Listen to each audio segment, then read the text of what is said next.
नमस्कार, आपने देखना शुरू कर दिया है द एंगल और मैं हूं आपके साथ छवि अवस्थी। पूरे देश की निगाह मरुधरा की महाभारत पर टिकी है। राजस्थान में इस समय जो हालात बने हैं, हर किसी की निगाह यही है कि आखिर अब किस करवट राजस्थान की राजनीति जाएगी। वहीं हालात की बात करें, हालात का जिक्र करें तो इस समय राजस्थान के हालात कुछ ऐसे हैं कि जो सचिन पायलट गुट था वो ऊंचाई पे जाना चाहता था और जिस रफ्तार से वो ऊंचाई पे जा रहा था उसी रफ्तार से उसको पटकनी लग चुकी है। इस समय की स्थिति अगर सचिन पायलट गुट की बात करें तो बेहद ही खराब नजर आ रही है, क्योंकि जिस तरह दावे किए जा रहे थे कि उनके साथ विधायकों की अच्छी खासी संख्या है, 30 विधायक उनके साथ है, उन सभी दावों की पोल खुल चुकी है क्योंकि वो सभी दावे फुस निकल चुके हैं। इसी के बाद जिस तरह के लगातार बयान आ रहे हैं पायलट गुट से, जिस तरह के लगातार चाहे वो विश्वेंद्र सिंह हो, चाहे भंवरलाल शर्मा हो, चाहे रमेश मीणा हो या फिर खुद सचिन पायलट, जिस तरह के उनके बयान आ रहे हैं, ट्वीट आ रहे हैं, या फिर जो ये शेरो शायरी का नया अंदाज चल रहा है लड़ाई का, इससे एक बात तो स्पष्ट हो रही है कि हालात खराब है। वहीं अगर बात करें सरकार की या फिर बात करें गहलोत खेमे की, जो कि इस समय होटल में है, बाड़ाबंदी में है, वहां पर पूरी संख्या बताई जा रही है विधायकों की किसी भी तरह से अल्पमत नहीं है, तो इसीलिए सीएम अशोक गहलोत बिल्कुल ही निश्चिंत नजर आ रहे हैं, किसी तरह की चिंता नहीं है। हालांकि उन्होंने किसी भी तरह की कोई भी लापरवाही ना बरतने का फैसला ले लिया है, इसीलिए पल पल की अपडेट उनके पास, वो खुद अपडेट हो रहे हैं, पल पल की जानकारी ले रहे हैं, साथ ही उन जानकारियों से आला जो नेता हैं उनको भी अवगत करा रहे हैं। वहीं जो मुख्यमंत्री अशोक गहलोत का रुख है वो भी काफ़ी आक्रामक हो चुका है। अब तक मुख्यमंत्री अशोक गहलोत शांत थे, लेकिन 2 दिन से देखा जा रहा है जिस तरह से वो मीडिया से रूबरू हो रहे हैं, उस दौरान भी जिस तरह की उनकी पूरे हाव भाव रहे हैं, बातें रही हैं, साफ हो चुका है कि वो पूरी तरह आक्रामक है और आर पार की लड़ाई में, क्योंकि राजस्थान के अलावा भी कांग्रेस का बहुत नुकसान हो चुका है देश में और बीजेपी इसी तरह के कुछ षड्यंत्रों को रच के कांग्रेस का नुकसान कर चुकी है।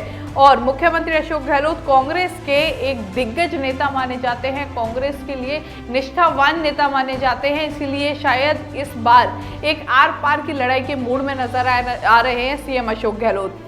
वहीं अगर बात करें और नई खबरों की, तो पायलट खेमे के लिए मुसीबत इसलिए भी बढ़ सकती है क्योंकि जो विधायक उनके साथ हैं उनमें से कई विधायकों के परिवार वाले लगातार ये कह रहे हैं कि वो लापता हैं, इसीलिए यहाँ पर नहीं आए हैं और ऐसे में वो पुलिस की तरफ जाने का रुख कर सकते हैं।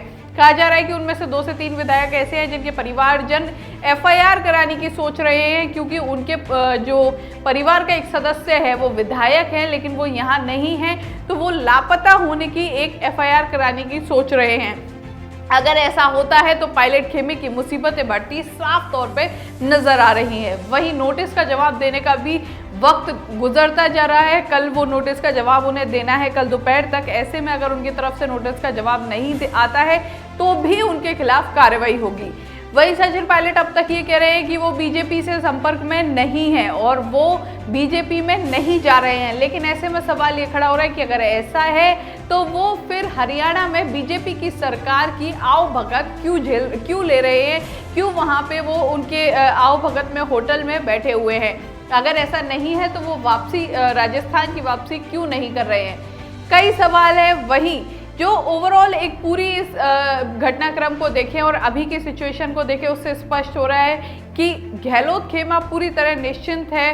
सुबह से ही जितने भी विधायक होटल में हैं वो आराम से हैं, सभी बातें कर रहे हैं आपस में, जिस तरह के विजुअल्स अंदर से आ रहे हैं उनके हिसाब से। वहीं मुख्यमंत्री अशोक गहलोत लगातार फोन पे बिजी हैं, सुबह से ही, कल भी कुछ ऐसा ही देखा गया, अपने आला नेताओं के संपर्क में हैं और सचिन पायलट की तरफ से भी कानूनी मदद लेने की कोशिश की जा रही है। सचिन पायलट कानूनी दांवपेच में उलझते नजर आ रहे हैं, इसीलिए वो इनसे निकलने के लिए कानूनी जितनी भी जानकारी है वो जुटा रहे हैं और कोशिश कर रहे हैं कि उनके पास ज़्यादा से ज़्यादा कानूनी, वो जो इन दांवपेचों में फंसे हुए हैं, इनसे निकल सकें। एक बात कही जा रही है कि सचिन पायलट के प्रवक्ता इस समय भंवरलाल शर्मा बने हुए हैं, वरिष्ठ नेता हैं भंवरलाल शर्मा कांग्रेस के, और उनकी जो इतिहास है, उनकी जो पुरानी पृष्ठभूमि है वो भी कुछ ऐसे ही है क्योंकि वो पहले भी 3 बार 3 सरकारों को मुसीबत में डाल चुके हैं। ऐसे में ये तीसरी घटना है जब ऐसा कुछ हुआ है, तो काफ़ी एक्सपीरियंस अनुभव है उन्हें इन सब का।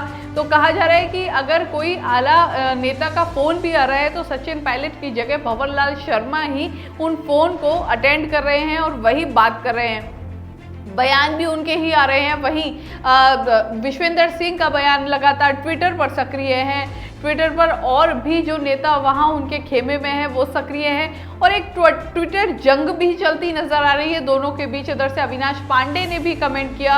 अविनाश पांडे ने कहा कि अगर माफ़ी मांग के सचिन पायलट आ जाते हैं तो घर में उनका स्वागत है। वहीं उनकी तरफ से कमेंट आता है कि अविनाश पांडे कौन होते हैं माफ़ी मंगवाने वाले।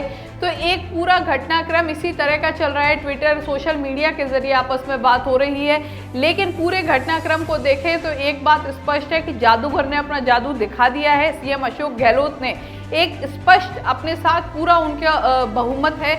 वहीं सचिन पायलट को एक मुसीबत पे, इस लेवल पे मुसीबत में सचिन पायलट है कि उनके पास आगे किस राह जाना है शायद अभी तक स्पष्ट नहीं हो पा रहा है और यही कारण है कि अभी तक उनकी तरफ से कोई फैसला नहीं लिया गया है। लगातार उनकी प्रेस कॉन्फ्रेंस टलती जा रही है। पहले कहा जा रहा था कि एक दिन पहले उनकी प्रेस कॉन्फ्रेंस होनी थी, फिर उसके बाद एक दिन और बढ़ाई गई, लेकिन अभी तक ऐसा कुछ भी स्पष्ट नहीं हो पाया है। इसी वजह से मंत्रिमंडल विस्तार भी अटका हुआ है और वो भी जो आज होना था उसे भी कहा जा रहा है कि अभी टाल दिया गया है। देखना होगा किस रुख ये पूरी राजनीति जाती है, किस रुख ये राजस्थान की जो राजनीति में एक महाभारत चल रही है ये जाती है। अपने आप में एक बड़ा किस्सा बना है, एक बड़ी कहानी बनी है ये राजनीति जो इन दिनों राजस्थान में घटित हो रही है।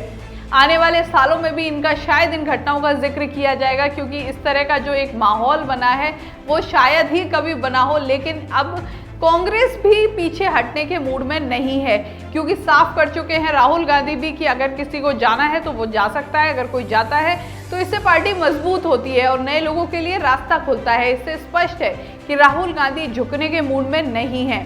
और वहीं राजस्थान में मुख्यमंत्री अशोक गहलोत ने लगातार जिस तरह के कार्य किए हैं अपने 2 साल 1.5 साल के कार्यकाल में, उससे उनको भी विश्वास है कि राजस्थान की जनता उन्हें चाहती है। क्योंकि कोरोना काल में खासी तारीफ हुई है गहलोत सरकार की, चाहे वो राजस्थान में हो या केंद्र की ओर से। खुद प्रधानमंत्री नरेंद्र मोदी ने सीएम अशोक गहलोत की तारीफ की थी कि राजस्थान में कोरोना पर जिस तरह के कार्य किए गए हैं, जिस तरह से नियंत्रण लाया गया है, वो शायद ही कहीं और देखने को मिला हो। पूरे देश में सबसे ज़्यादा रिकवरी रेट राजस्थान की थी, लेकिन जिस तरह स्वार्थवश कुछ लोगों ने ये किया है और स्वार्थवश आके राजस्थान की जनता को खतरे में डाला है, वो अपने आप में सवाल खड़े करता है कि क्या ये वही नेता है जिनको चुना गया था राजस्थान की जनता के लिए? क्या ये वही नेता है जो जनता ने चुना था जिनको? क्योंकि इस समय उन लोगों ने जनता की जान को दरकिनार करके वो गुड़गांव जाके बैठे हैं और पूरी जो सरकार है उसे अस्थिर करने में लगे हैं अपने स्वार्थ के लिए। ऐसे में सरकार पूरी एक होटल में है, क्योंकि सरकार को कहीं ना कहीं उन्होंने नुकसान पहुंचाने की कोशिश की। ऐसे में आम जनता की जान पर खतरा बनाया है। सबसे ज़्यादा रिकॉर्ड कल कोरोना पेशेंट्स आए थे। ऐसे में सवाल खड़े होते हैं उन्हीं लोगों पर जो 18 से 19 लोग ये हैं, कुछ जो विधायक हैं वो जो अपने स्वार्थवश यहाँ से जाके एक गुड़गांव में एक होटल में बैठे हैं। लेकिन राजस्थान की जनता सवाल तो पूछती है। राजस्थान की जनता का यही सवाल है कि क्या इसीलिए उनको चुना गया था, क्या इसीलिए उनको वोट दिया गया था, और क्या इसीलिए राजस्थान की जनता उनसे इतना प्यार करती थी कि वो उनके साथ ऐसा करें। आज भी अगर हम देखें तो कमेंट्स में आपकी तरफ से भी जो कमेंट्स आएंगे वो वही आएंगे कि सचिन पायलट जिंदाबाद या सचिन पायलट को वापस आना चाहिए। लेकिन सवाल तो यही बनता है कि क्या सचिन पायलट ने आम जनता के साथ जो किया है, जो इस कोरोना काल में जहां महामारी, विश्व में पूरी महामारी फैली हुई है, ऐसे में जो सरकार को अस्थिर करने की कोशिश की है सिर्फ अपने स्वार्थ के लिए, क्या ये अभी ऐसा घटनाक्रम करना जरूरी था? क्या अभी इस तरह की स्वार्थ की बातें करनी जरूरी थी? क्या इस समय जनता को पहले नहीं रखा जाना चाहिए था? राजस्थान की जनता के यही सवाल है। राजस्थान की जनता यही पूछना चाहती है। अगर इस तरह की घटना होती है राजस्थान में और अब कोरोना बढ़ता है तो इसके जिम्मेदार कौन होगा? इस तरह की खबरें लेके हम आपके सामने हाजिर होते रहेंगे, सवाल हम पूछते रहेंगे और आपके सवालों को भी उठाते रहेंगे। लेकिन आपको देखना होगा द एंगल और हमारे चैनल को करना होगा सब्सक्राइब। नमस्कार।